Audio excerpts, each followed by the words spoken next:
So we'll start with our setup from the power supply all the way through the lights. So this is your standard 24-volt power supply that comes with our permanent lighting systems. You can see it does have two outputs. If you needed to split it, you could do that, but you can mount this. It's weatherproof. It does have nice mounting holes on it as well. You don't necessarily need to put it in a control box.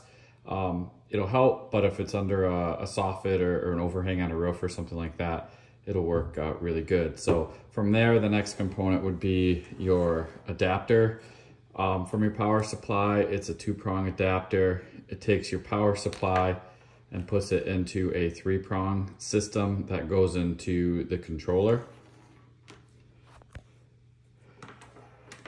There's the splitter that would come next. So you go power supply into this 3-way splitter, and this 3-way splitter connects to the controller on this system.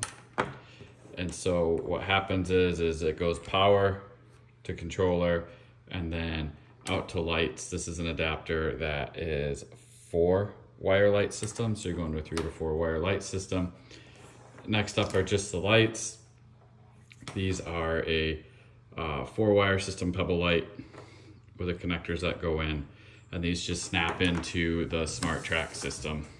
So let's go ahead and hook this all up so you can kind of see what it would look like all plugged in together here. Okay, so as we're set up, we just have this plugged into a regular outlet. This is our power supply again. You can see where we put our adapter in that goes up to that T system, and that T goes to our Bluetooth controller and then out to our lights.